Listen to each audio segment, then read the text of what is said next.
What's up guys, Dude That's Derpy here. So I wanted to give like a recap of what happened at this Morgantown regional. It's in West Virginia. It was on the 30th. I did not get my invite, which kind of sucked. I had some pretty bad luck, which I'll talk about here in a little bit. So I don't know how long this video is going to be, but I'm actually going to go over all the matches that I had because I tried to keep track of them. So we got there, and it's one of the better regionals I've been to. Like, the judges were really nice, as opposed to some of the judges were like total buttholes. It's at the other regionals I've been to. We'll get into it. Like, so round one, and I think there were about 200 people there. Round one, I started at table 68, and I played a Satellarknight guy, and he won the die roll, and I didn't know what he was playing. He didn't know what I was playing, but he let me go first. Letting Infernity go first is really usually a bad idea, and in this case it was a bad idea because I got like the broke hand. By the end of my turn, if I remember correctly, I had Archfiend Palabyrinth, I had a barrier and 3 break, I had a Lavalval chain, I had a Master Key Beetle that was protecting the barrier, and I think I had 2 Archfiends. That was like my ending field. Turn 1, it's like auto scoopage for him pretty much, and then game 2, I think it took a little bit longer to win, but I still won game 2 against him. So I 2-0'd Satellarknights in match 1. In the second match, I actually was put at table 3, which was kind of cool. And what kind of sucked about this one is, I guess to meet capacity, they had put tables outside of the actual card shop. So if you were inside the card shop, I guess they had the AC on, but like you couldn't tell because there were so many people. It was like you're breathing in your own breath. It was really disgusting. So I was like trying my hardest to stay out at the top tables the whole time because you could actually breathe out there mildly. It was super hot. Round 2 was against Sylvans. He actually got to go first, and his board was Dracosac with 2 tokens, Peacekeeper in attack position, and Sage Okoye in attack position. And he had no back row, which that really helped me out because like if I don't have any back row and I don't have to worry about anything but hand traps, I can usually do quite a bit. So I don't remember my opening hand, but I do remember I had Forbidden Lance in my hand, and I thought, you know, quite a few moves ahead, and I was thinking of what I could get out, and how I could get rid of the Sage Okoye and the Dracosac. So what I ended up doing, because I knew that I needed more spell and trap zone space, like if I activated, like, anyway, since you can't activate a quick play spell the turn that you set it, I just went ahead and, you know, proactively activated Lance on his Sage Okoye, and then I did all my plays and everything. Ended up with I think it was like a barrier and 2 to 3 break, and I had like Lavalval chain, Archfiend, and I got out Castell. So I got Castell out. Thankfully he didn't have Valor, so you know, I bounced his Dracosac back. And now that, you know, I had a 2000 attack monster on the field, his Sage Okoye was low enough for me to kill it. So I attacked over the Sage Okoye with the Castell, and killed like a token or 2 with the monsters I had, and then just passed turn. I mean, at that point, I think he had very few cards in his hand because he had like done so much to make that board. And that board was not really that difficult for me to get over, to be honest. So yeah, I won that against him. I actually 2-0'd him too. So that was a pretty fun thing. It seems like my first 3 matches, like I had really good luck, and then after that it just started like bottoming out. Because I was getting hands that you would look at me and you'd say, you must have stacked the deck. Like an example would be like opening a barrier launcher and like just enough monsters to set off your combo and have your barrier and your 3 break and all, like a massive field. Like I got some really super stupid hands game one against people, but then afterwards, like, I'll get into it later, but like some of my draws were really ticking me off. So round 3 was against Burning Abyss, and I got 2-0'd by Burning Abyss. And it was by a guy who actually stayed at the top tables the whole time. I think he had come with a group of friends that were all like really good. Like, if you ever watch this video, I don't know if you will see me, but he knows who he is. He said he has an unnatural fear of Infernities, and with the kind of resources that Burning Abyss has, I don't even know why, because he burned through a barrier and 3 break, both Laval chains, burned through a Castell, killed my Labyrinth. I mean, at that point, like, unless I top deck Soul Charge and I can just like flood the field with monsters, that's it's kind of hard to get over. And part of my problem in losing the duels that I did is game knowledge. Like, going there, playing against him was the first time I had actually played against Burning Abyss. Going there was the first few times I'd actually played against Shaddoll. Like, I didn't get any DN testing in or anything. And one thing, like, looking back at it, I don't know, what kind of sucked is he had breakthrough skill when I had Abyss Dweller. Obviously, I don't want to barrier a breakthrough skill, but it's what ended up winning him. It was either game 1 or game 2, but it actually won him the game because he breakthrough skilled it on my turn, and then on his turn he banished it and protected it again. And you can't barrier a breakthrough skill banishing itself because it's like supposed to be like the resolution of a card or something like that. And so, like, you're not actually activating the card itself, which makes sense. So I couldn't prevent any of his graveyard effects, and that made a huge difference. Like, seriously made a huge difference. So he 2-0'd me, and like, I deserved like, he was a really excellent player. Game 4 was against Shaddoll's, and I beat him, but it went to time. That was the first one that had actually went to time. Like, I won game 1, and he won game 2, and then it went to game 3, and like, he and I didn't even hear them call time, and they were like, what step or what is it, what turn are you in? We're like, what? Well, what are you talking about? They're like, we called time. I'm like, okay. So they said, well, whose turn is it? I said, it's mine. They said, okay, well, your turn's 0. I said, okay. Basically, if I remember correctly, he actually ended up kind of like killing himself, because I think he warninged something, which that's 2,000 life points right there, and he did something else that lost him life.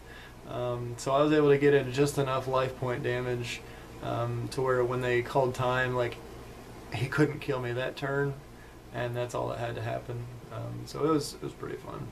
All right, round 5, I got 2-0'd again by a Shaddoll player, and I think he was, because I saw him talking with the guy who beat me with Burning Abyss. I think they were together. Another really good player. He was playing Shaddoll with artifacts in it, and I tell you what really ticked me off is, like, in game 1 he got out. I remember he had Super Poly game 1, and he got out Winda, and I just couldn't, like, I was drawing really poorly. I think I drew like nothing but like Spell and Trap. There was like very little I could do. Game 2, I sided in Soul Drain and 2 Defusion. What else? Like Soul Drain, Defusion, and I think like one other card. I think Deep Prisons. I sided in Deep Prisons because where they don't destroy, they just banish. I thought maybe I could get rid of it if he attacked. Well, like game 2, I open up, I believe, if I remember correctly, it was Breakthrough Skill, Deep Prison, and Soul Drain. And like no combo pieces to pull off my combo. Really freaking ticked me off. Like, I would much rather pull my combo off turn 1 than just have side deck cards. But anyway, this whole time I'm thinking, if he plays Shaddoll Fusion, and I chain Soul Drain, he's pretty much gonna go -2. Like he'll get his monster out, but then I could just deprison it, be fine. But no, he doesn't have Shaddoll Fusion. He has Super Poly. And I'm like, well, crap! I can't chain Soul Drain to that. I can't activate anything in response to it. So I'm like, well, crap. So he gets out one window, and I'm like, well, okay, this is going to be really hard to get around, but I still have breakthrough skills, so it could be alright. So it comes back to my turn. I'm able to do, like, a breakthrough skills monster. I'm able to do a little bit of combos and stuff like that.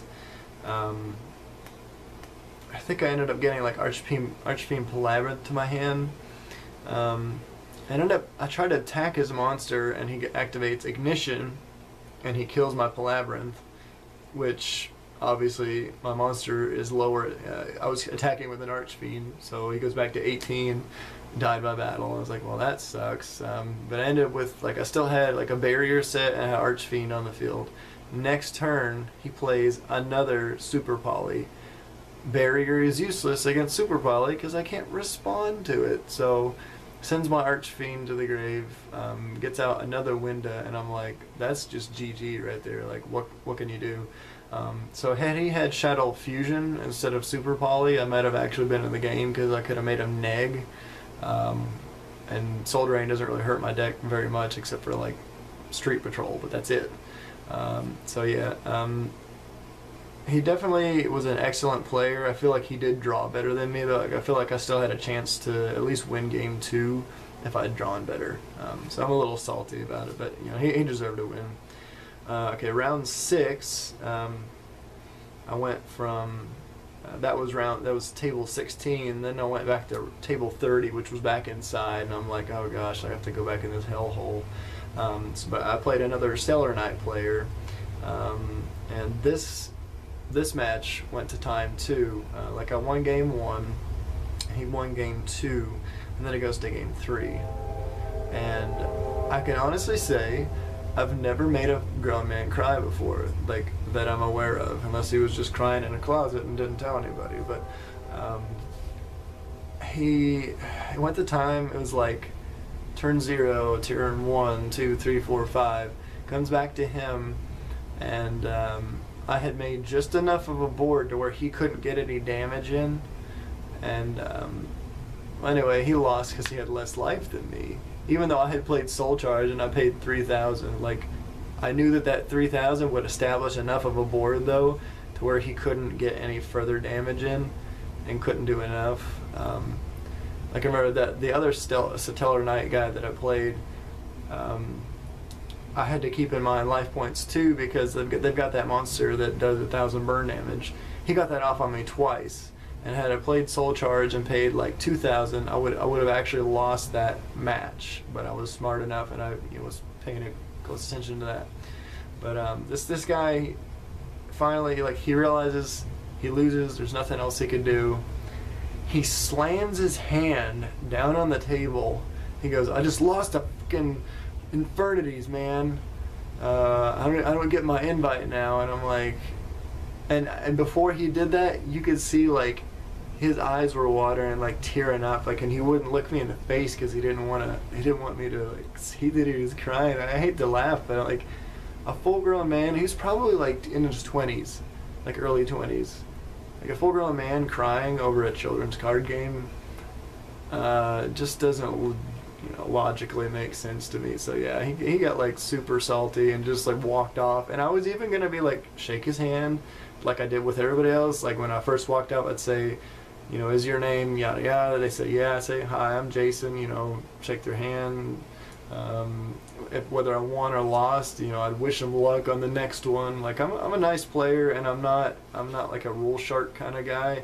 He was trying to rule shark me too, which really cracked me up. But yeah, made a man cry. He kind of stormed off. So, alright, so round 7, I moved up to table 21, and I played against a Gear Ghia player. Now, granted, like, Gear Ghia, against him, I should have won, and I'll admit, I made some misplays. Like, for example, I ended up with, Well, I ended up with an Archfiend, a Necromancer in defense, a Lavalval Chain, a Barrier, one other card, and like a Infernity Break. But I had nothing in the grave yet established to banish for the break. So if they had a monster that with higher attack to kill my Archfiend, then my Barrier became dead, and I didn't plan for that. Like, duh. But anyway, that's what happened. He summoned the monster that I think it gains like 300 attack and defense for each Gear Ghia monster on the field or something like that. Well, anyway, he had enough attack to get over the Archfiend. I think it was like 1900 attack. So he just summons that, attacks over the Archfiend. I take 100, and then he special summons Geargia Accelerator. And I think by this point I had already used the break on something else because I thought that he was going to go for Exciton Knight. Yeah, that's what it was. I thought he was going to go for Exciton, and he didn't. So then he special summons the Gear Ghia Accelerator, and he still had the other level 4 on the field. And I'm thinking, well, crap, he's going Exciton, now I'm screwed. No, he returns the Accelerator back to his hand, special summons Birdman, and sinks for Black Rose and blows up the whole field. And I'm like, what just happened? Like, who runs Black Rose Dragon in Gear Ghia? And that was like the element of surprise, I think, is kind of what caught me off guard, because I'm like, really? Like, did that just happen? So that won him game 1 because I just couldn't top deck after that. Like, he had Gear Ghia armor and he was just getting like buku amounts of card advantage that way. And then game 2, I had sided, because he did a lot of special summoning with that deck, I sided 3 max C and a few other cards. And this is like one of the things that happened to me throughout this tournament. There were at least three game 2s that I sided in 3 max C and a few other cards that, you know, could help. And turn 1, they go first and they make this massive board that's like, they just flood the field. And twice, literally the very next turn, I drew into max C. This is what happened against the Gear Ghia player. And then on another game, they flooded the field and did all that. And then like 2 or 3 turns into it, then I drew max C. Which at that point it was just kind of dead, because I needed to be able to pull my combos off. And what sucks is if you activate max C during my turn, and then they have Call the Haunted set, all they could do is they could let me do all that stuff, set my barrier, my breaks, and then at my end phase activate Call, special summon, force me to draw, and then I'd be screwed. So kind of conflicted about max C in Infernity. At first I thought it was stupid. I saw it used against me in a mirror match, and it won him the game because it is really good when you draw it. If you draw it late game, though, in Infernity, it's just like a slap in the face. But yeah, so he 2-0'd me. I think he was just, I think at that point I was like tired or something. Something was going on, because I just did not play well. So anyway, round 8, I went to table 26, had to go back inside. I'm like, oh my gosh, it's so hot in here. I was like, literally, I was beating up, like sweating. It was disgusting. Round 8 was a mirror match, and he got to go first. He was playing Infernity. So he got a pretty good hand, pretty decent hand. Floods the field. Next turn, you know, I'm having to play around like a barrier, 2 break, and a bunch of other monsters on the field. I'm like, what do I do? I think he had breakthrough skill too, but anyway, like I lost game 1. Like, I tried my best. Like, I tried holding on to that soul charge to the last minute. It just didn't help. And it seemed like, I mean, he got some amazing hands. Like, he had soul charge both hands, or both games. He had his combo pieces both games. I didn't, like, it was like game 2, I didn't even see soul charge until like way late in the game. And it was kind of interesting.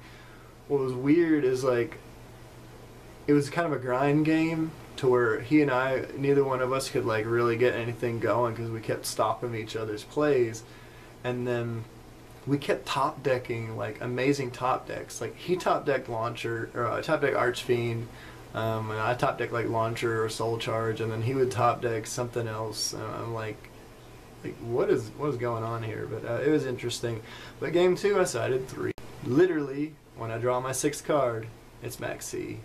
Like, you cannot describe how, I cannot describe how salty I was. I was like, really? I could have shut all that down, and then during my turn, like, just made an indestructible board. Would have been amazing, but I didn't. So I had really, really bad luck against him. So he 2-0'd me. So I got 2-0'd 3 times. Was that 3? Maybe it's 4. Let's see. Geargia, Infernity, Shaddoll, and Burning Abyss. Yeah, I got 2-0'd by all of those people.